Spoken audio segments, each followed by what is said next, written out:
இப்ப எந்த தேர்தல்லயுமே பிரச்சாரம் செய்யாத நிர்மலா சீதாராமன் அவர்கள் நேற்றைக்கு தமிழ்நாட்டுல வந்து பிரச்சாரம் பண்ணியிருக்கிறாங்க. கிருஷ்ணகிரியிலும் பிரச்சாரம் பண்ணாங்க. சிதம்பரம் கூட்டத்துல பேசும்போது அவர் பேசிட்டு இருக்கும்போதே மக்கள் கலைந்து செல்றாங்க. அம்மா தாய்மார்களே 2 நிமிஷம் உட்காருங்க முடிச்சுடுறேன் அப்படின்னு சொல்லக்கூடிய விஷயம்லாம் நான் பார்க்கிறேன். ஏற்கனவே ஜே.பி. நட்டாவாகவும் சரி, ராஜ்நாத் சிங் அவரும் சரி, எல்லா பேருமே வரும்போது மக்கள் கலைந்து செல்வதை நம்ம பார்க்க முடியுது. இன்னொரு பக்கம் அமித்ஷா மதுரையில ரோட் ஷோ நடத்துறாரு. நேற்றைக்கு தான் சித்திரை திருவிழாவுடைய கொடியேற்றம். சரியாக அந்த வீதியில நேதாஜி ரோட்ல ரோட் ஷோவ நடத்தி அந்த கோயிலுக்கு வந்த கூட்டத்தை ரோட் ஷோவுக்கு வந்த கூட்டமாக காண்பிக்கிறார்கள் பாஜகவுடைய தலைவர்கள். எப்படி சார் பார்க்குறீங்க? பாஜகவுடைய எல்லா தலைவர்களும் பேசும்போது மக்கள் கலந்து செல்றாங்க. ரோட் ஷோவிலயும் கூட்டம் இல்லை. எப்படி பார்க்குறீங்க? அமித்ஷாவோட ரோட் ஷோ வந்து ரொம்ப ராங் டைமுங்க. அதை வைக்கவே கூடாது நியாயமா பார்த்தா. ஆனா அவங்க எல்லாமே அப்படித்தானே வச்சிருக்காங்க. இப்போ சித்திரை திருவிழா மீனாட்சி பட்டாபிஷேகத்து அன்னைக்கு நமக்கு வாக்குப்பதிவு. போன தடவையும் சித்திரை திருவிழாவோட தான் கிளாஷ் பண்ணாங்க 2019.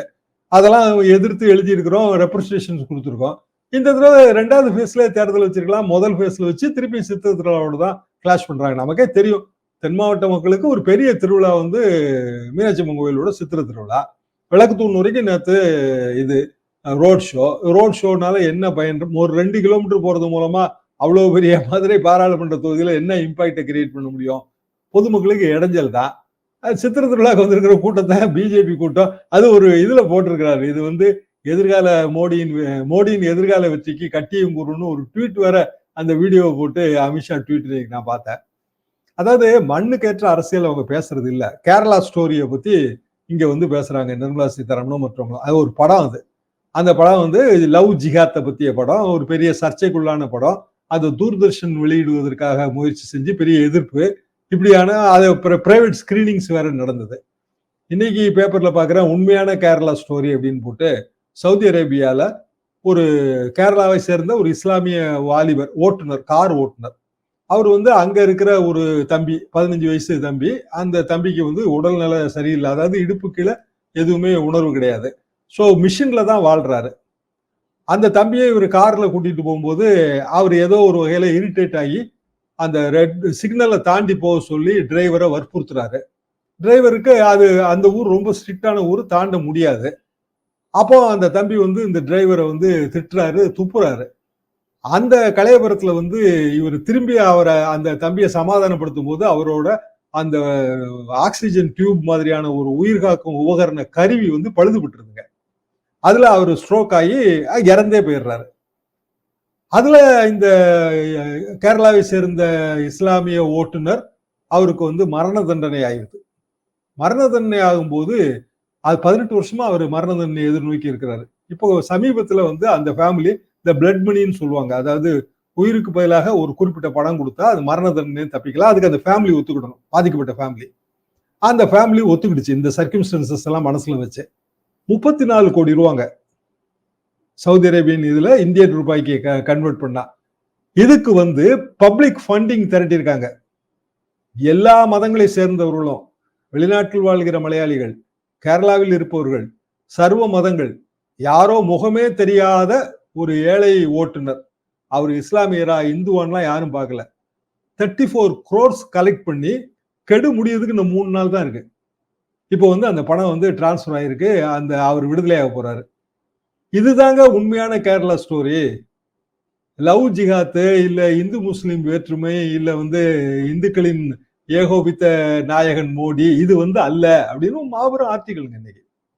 எதுக்காக நான் இதை இவ்வளவு டீட்டெயிலா சொல்றேன்னா, இங்க தமிழ்நாட்டுல வந்து இங்க அமைதியா இருக்கிற ஒரு பூமி, எல்லாரும் ஒன்னா தான் வாழ்றாங்க. நீங்க ரம்ஜானுக்கு பிரியாணி கொடுத்தீங்கன்னா இங்க சாப்பிடுறதுக்கு ஏராளமான இந்துக்கள் தயாரா இருப்பாங்க. தீபாவளி விருந்து கொடுத்தாங்கன்னா சாப்பிடுறதுக்கு ஏராளமான இஸ்லாமியர்கள் தயாரா இருப்பாங்க. கிறிஸ்துமஸ்க்கு கேக் கொடுத்தா சாப்பிடுறதுக்கு 2 தரப்புமே தயாரா இருக்கும். இங்க வந்து நம்ம வந்து இணக்கமா வாழ்றோம். அதை கெடுக்கிற விதமாக இவங்க பேசும்போது அதை மக்கள் வந்து எடுத்துக்கிறது இல்லை. வட இந்திய தலைவர்களோ இல்ல வட இந்தியர்கள் மேல வெறுப்போ கிடையாது. பாரதிய ஜனதாவின் தலைவர்கள் அவர்கள் பேசுகிற விதமும் அவர்களது மொழியும் இங்க இருக்கிற இணக்கத்தை கெடுத்துருமோங்கிற அச்சம் எல்லாருக்கும் இருக்கு. அந்த அச்சத்தின் வெளிப்பாடுதான் மக்களோட புறக்கணிப்பு. ஏற்கனவே நம்ம சென்ற நேர்காணல் நீங்க பேசும்போது கூட சொன்னீங்க, டெபாசிட் வாங்குவதற்கு 16% வாக்குகள் வாங்க வேண்டும் அப்படின்னு சொல்லி அண்ணாமலைக்கு தேருமா அப்படின்னு சொல்லி கேட்டிருந்தீங்க. இப்போ வந்து திடீர் திருப்பமாக கோயம்புத்தூர்ல பாமகவுடைய கிழக்கு மாவட்ட செயலாளர், நான் அண்ணாமலைக்காக வேலை பார்க்க முடியாது.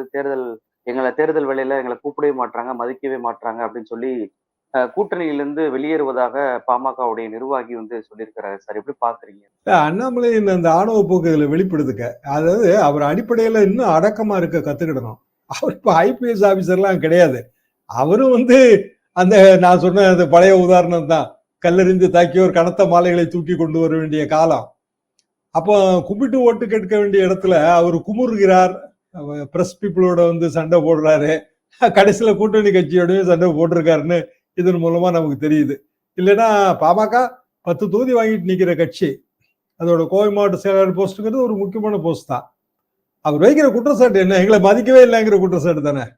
அப்போ இயல்பாக வந்து சக மனிதனே நம்ம மதிக்கணும்னு தான் நினைக்கிறோம். ஒரு சாதாரண ஒரு பயணத்துல கூட பஸ்ல நம்மளோட உட்கார்ந்து வர்ற பயணி, அப்ப சக பயணி, அவங்கள நம்ம மதிக்கிறோம், அவங்ககிட்ட இன்பமா பேசுறோம். அப்பதானே அந்த பஸ் பயணமே இனிமையா இருக்கும். ஒரு பெரிய மதுரை டு சென்னை பஸ் பயணம்னு வச்சுக்கோங்க, எத்தனை மணி நேரம் பயணம். அந்த பயணத்துல நம்ம வந்து முக வருத்தத்தோடையும் உள்ள கொதிப்போடையுமா நம்ம வந்து சென்னையில இறங்குவோம் மதுரையில இருந்து வரும்போது. ஸோ அது அடிப்படை டீசன்சி, அது ஹியூமன் லைஃபோட அடிப்படை டீசன்சி. அரசியல் உறவு இன்னும் கஷ்டம். ஏன்னா ஒவ்வொரு கட்சிக்கும் ஒரு மனப்பான்மை இருக்கும். ஒவ்வொரு தலைவர்கள் அவர் எவ்வளவு பெரியவர்களா இருந்தாலும் சிறியவர்களா இருந்தாலும் அவர்களுக்கு என்று ஒரு வகையான ஒரு போக்கு இருக்கும். ஏன்னா அந்த கட்சிக்காக உழைச்சிருப்பாங்க. அந்த மாவட்ட செயலாளர் பேர் ராஜன் நினைக்கிறேன். அவர் வெளியிட்டு இருக்கிற அறிக்கையை பார்க்கும்போது அப்போ அண்ணாமலை கத்துக்கொள்ள வேண்டியது நிறைய இருக்குன்னு நம்ம திருப்பி சொல்றது உண்மைதான். எனக்கு மட்டும் அந்த பிரச்சனை இல்ல, ஒட்டுமொத்த கூட்டணி கட்சி தலைவர்களுக்குமே அப்படிதான் ட்ரீட் பண்ணப்படுறாங்க அப்படின்றாங்க. அதுதான் அவர் சொல்றதுதான் இன்னும் எனக்கு ஷாக்கிங்கா இருக்கு. என்னன்னா மு.க. ஸ்டாலின், ராகுல் காந்தி 2 பேருமே ஒரு பெரிய பொலிட்டிக்கல் ஃபேமிலியில இருந்து வர்றவங்க. இப்ப ராகுல் காந்தியோட பேச்சுல எவ்வளவு இங்கிதம் தெரியுது பாருங்க. அதாவது வாக்குறுதி கொடுக்குறாங்க, தேர்தல் வாக்குறுதி, அதை நம்ப முடியாது, நம்ப முடியும், இந்த விவாதத்துக்குள்ளே போக வேண்டாம். ஒரு தலைவர் மேடையில இருக்கும்போது நம்ம எதெல்லாம் பார்ப்போம்? அவரோட தோற்றம், உடல் மொழி, பேசுகிற தன்மை, மேடையில அக்கம் பக்கத்துல இருக்கிறவங்க கிட்ட அவர் எப்படி நடந்துக்கிறாருங்கிற முறை. அப்போ ஒரு தலைவர் வரும்போது அவர் மேடையில் இருக்கிற பிற தலைவர்களோட எந்த அளவுக்கு இங்கிதமா இருக்கிறாரு, எப்படி பப்ளிக்கோட கனெக்ட் ஆகுறாரு. அவர் ஒரு செய்தி சொல்றாரு, ஒரு 10 நிமிஷமோ அரை மணி நேரமோ பேசும்போது பல செய்திகள் சொல்றாரு.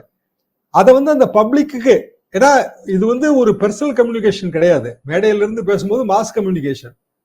மாஸ் கம்யூனிகேஷன்ல எதிர உட்கார்ந்து இருக்கிற 1,00,000 பேருக்கு 2,00,000 பேருக்கு நம்ம வந்து ஒரு செய்தியை சொல்லணும். அந்த செய்தியை அவன் ரிசீவ் பண்ணணும்னா முதல்ல நம்ம மேல அவனுக்கு ஒரு நம்பகத்தன்மை வரணும். அப்படியான நம்பகத்தன்மை ராகுல் காந்தி கிட்ட வருது, இயல்பாகவே வருது, நல்லாவே தெரியுது. ரொம்ப எளிமையா இருக்காரு. முதலமைச்சர் மு.க. ஸ்டாலின் அவரோட பாயிண்ட்களை, அவரோட திராவிட மாடல், இன்னும் சொல்ல போனா திராவிட மாடல்ல தான் இப்ப அகில இந்தியா பிரதிபலிக்குதுங்க. சமூக நீதியிலிருந்து ஜாதி வாரி கணக்கெடுப்புல இருந்து, இன்னும் சொல்ல போனா பிஜேபி சிக்கிம் மாநில தேர்தல் அறிக்கையே வந்து இங்க இருக்கிற மாதிரி அம்மா கேண்டீன் மாதிரி போடணும் அப்படின்னு சொல்றாங்க. அதாவது நகர்ப்புற ஏழைகளுக்கான உணவு வழங்கும் திட்டம், அவ்வளவுதான். அம்மா கேண்டீன் அந்த பேரை வச்சு நம்ம மதிப்பிட வேண்டாங்க. நகர்ப்புறத்துல இருக்கிற ஏழை, கிராமப்புற ஏழைகளுக்கு பல திட்டங்கள் வச்சிருக்கிறோம். நகர்ப்புற ஏழைக்கு ஒரு திட்டம் வேணும், அது வந்து உணவு. இதுதான் அதோட ஸ்கீம். அதை அவங்க அமல்படுத்தணும்னு நினைக்கிறாங்க. பக்கத்து மாநிலம் கர்நாடகால நம்மளோட எல்லா ஸ்கீமையும் கொண்டு போறாங்க. பிற மாநிலங்கள்ல இப்போ நடப்பு திமுக ஆட்சியோட பிரேக்ஃபாஸ்ட் ஸ்கீமை கொண்டு போயிருக்காங்க. அப்போ முதல்ல இருந்தே வந்து தென்னகம் வடபுலத்துக்கு வழிகாட்டி. தென்னகம் என்பது தமிழ்நாடை உள்ளடக்கிய பழைய ஒரிசாலிருந்து கன்னியாகுமரி வரைக்குமான நிலப்பகுதி. இங்க நம்ம கொண்டு வந்த பல்வேறு சீர்திருத்த சட்டங்கள் தான் வட இந்தியாவில் பிரதிபலிக்குது. நில சீர்திருத்தமே நம்ம கொடுத்தது தாங்க. 15 ஸ்டாண்டர்ட் ஏக்கருங்கிற ஸ்கீம், நில உச்சவரம்பு சட்டமே நம்ம கொண்டு போனதுதான். இப்படியான பல எடுத்துக்காட்டுகள் வந்து தென்னகத்துல இருந்து வடபுலத்துக்கு இன்னைய தேதி வரைக்கும் தொடருது. அப்போ அண்ணாமலை மாதிரியானவர்கள் அதை முதல்ல கத்துக்கிடணும். கூட்டணி அரசியலே வந்து அண்ணா காலத்து அரசியல் தான். 62 தாங்க நான் முதல்ல கூட்டணி பத்தி கேள்விப்பட்டேன். அப்ப ஸ்கூல் டேஸ். கூட்டணின்னு ஒண்ணே எங்களுக்கு ஒண்ணுமே புரியல. அது எப்படிங்க ஒரு கட்சி இன்னொரு கட்சியோட தேர்தல் உறவு வைக்க முடியும் அப்படிங்கறத முதல் குழப்பம். அந்த கூட்டணி பெரிய அளவுக்கு நல்ல ஒரு வலிமையான கூட்டணின்னு சொல்ல முடியாது. ஆனா திமுக 50 இடம் பிடிச்சது. 67 கூட்டணி பக்கா கூட்டணி. அண்ணாவே வந்து தேர்தல் மேடைகளை பேசும்போது, இந்த முறை நான் வலையை சரியாக பின்னி இருக்கிறேன். சென்ற முறை வலையில் சில ஓட்டை இருந்தது, எனவே திமிங்கலம் தப்பி விட்டது. காங்கிரஸ் கட்சி சொல்றாரு, திமிங்கலம் தப்பி விட்டது. இந்த முறை வலையை சரியாக பண்ணியிருக்கிறது, கண்டிப்பாக திமிங்கலம் மாட்டிக்கொள்ளும். இதான் வந்து 66, 67 அந்த 66 கடைசியில 67 பிகினிங்ல அண்ணா தேர்தல் மேடைகள்ல பேசுறது. எதுக்கு நான் சொல்றேன்னா, அந்த கூட்டணியில எத்தனை விதமான தலைவர்கள் இருந்திருப்பாங்க. சீபா ஆதித்தனார் ஐயால இருந்து மாப்போசி ஐயா வரைக்கும் எத்தனை விதமான தலைவர்கள். அவ்வளவு பேரையும் அண்ணாங்கிற தலைமை ஒரு வகையில பார்த்தா அந்த காலத்துக்கு அது ஜூனியர் தலைமை தான். ஏன்னா அண்ணாவோட வயசுக்கும் பிற தலைவர்களோட வயசுக்கு இடையில பெரிய வித்தியாசம் இருந்தது. அண்ணாவுக்கு கீழே இருக்கிற நாவலரோ கலைஞரோ இன்னமும் ஜூனியர்ஸ். ஆனாலும் அவர்களால வந்து அந்த கூட்டணியை வெற்றிகரமாக செலுத்தி திமிங்கலத்தை வந்து வலையில் மாட்ட வைத்து புதிய ஆட்சியை உருவாக்கி காங்கிரஸ் கட்சியை முதலில் இந்தியாவில் வீழ்த்திய பெருமை திமுக அணிக்கு கிடைச்சது இல்லையா? அப்போ அண்ணாமலைக்கு அப்படியான ஒரு பொலிட்டிக்கல் அட்வான்டேஜோ இல்ல பொலிட்டிக்கல் ஹார்வெஸ்டோ கிடைக்கணும்னா எந்த அளவுக்கு அவர் கூட்டணி கட்சிகளோட இணைஞ்சு இணக்கமா பணிஞ்சு போகணும். ஆனா அவர் வரப்பா இருக்காரு. அதான் எனக்கு உண்மையிலே புரியல.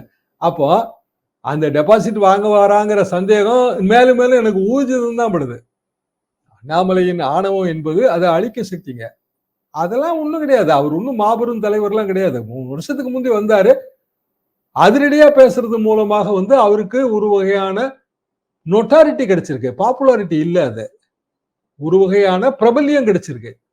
இந்த பிரபல்யம் ஓட்டா மாறுமான்லாம் நமக்கு உண்மையிலே தெரியாது. விஜயகாந்தோட பிரபல்யம் அந்த காலத்துல பயங்கரங்க. உங்களுக்கே மதுரையில தெரியும். 10% ஓட்டு, 8% ஓட்டுங்க முதல் தேர்தல் வந்து மக்களவை தேர்தல். 2வது தேர்தல் தான் சட்டமன்ற தேர்தல். மக்களவை தேர்தலில் வந்து அவருக்கு அந்த அளவுக்கான ஒரு வாய்ப்பு கிடைச்சது. மன்னிக்கணும், முதல் தேர்தல் சட்டமன்ற தேர்தல் 2006 இல்லையா? 2வது தேர்தல் 2009 மக்களவை தேர்தல். அப்போ அவ்வளோ வாய்ப்பு கிடைத்து மிகப்பெரிய சினிமா நட்சத்திரமாக இருந்த விஜயகாந்துக்கு அதிகபட்சம் 10%. 2011 ஒரு கூட்டணி அரசியலுக்கு வந்துட்டாரு. இவங்க இவ்வளவு நாள் கூட்டணி அரசியல் தான் இருந்தாங்க. நகர்ப்புற உள்ளாட்சி தேர்தலில் தான் இன்னும் சொல்ல போனா போய் அங்க எம்ஜிஆர் மாளிகையில கெஞ்சிட்டு தான் நின்னாரு எடப்பாடி, மன்னிக்கணும் அண்ணாமலை. எடப்பாடி அண்ணன் அப்புறம் வந்து ஓபிஎஸ் அண்ணன்னு சொல்லிட்டு தான் பெர்சன்டேஜ் கூட கேட்டாரு. எனக்கு 6% போல 8% கொடுங்க, 10% கொடுங்கன்னு. ஒன்றும் ஒர்க் அவுட் ஆகல. அப்புறம் அவர் தனியா நின்னாரு. தனியா நின்னால எத்தனை சதவீதம் ஓட்டு வாங்கினாரா? 3-4%. வெற்றி பெற்ற சுயேட்சைகளை எல்லாம் உள்ள இழுத்து போட்டது மூலமா அது 6% உயர்ந்தது. ஸோ அடிப்படை வந்து பார்த்தா 6% நம்ம வச்சுக்கலாங்க. இப்போ கோயம்புத்தூரே வில்லா வளைச்சிருவோம், இல்லைன்னா வந்து கோயம்புத்தூர்ல எங்களுக்கு தான் வெற்றி, பிற கூட்டணி கட்சிகளுக்கு இதுல பங்கு கிடையாது, யாருமே தேவையில்லைன்னு நினைச்சாருன்னா இன்னும் அது அழிவுத்தான் தரும். நிகழ்ச்சியில் கலந்து கொண்டு நிறைய தகவல்களை நம்ம நேயர்கள்ட்ட பகிர்ந்துட்டீங்க. ரொம்ப நன்றி சார்.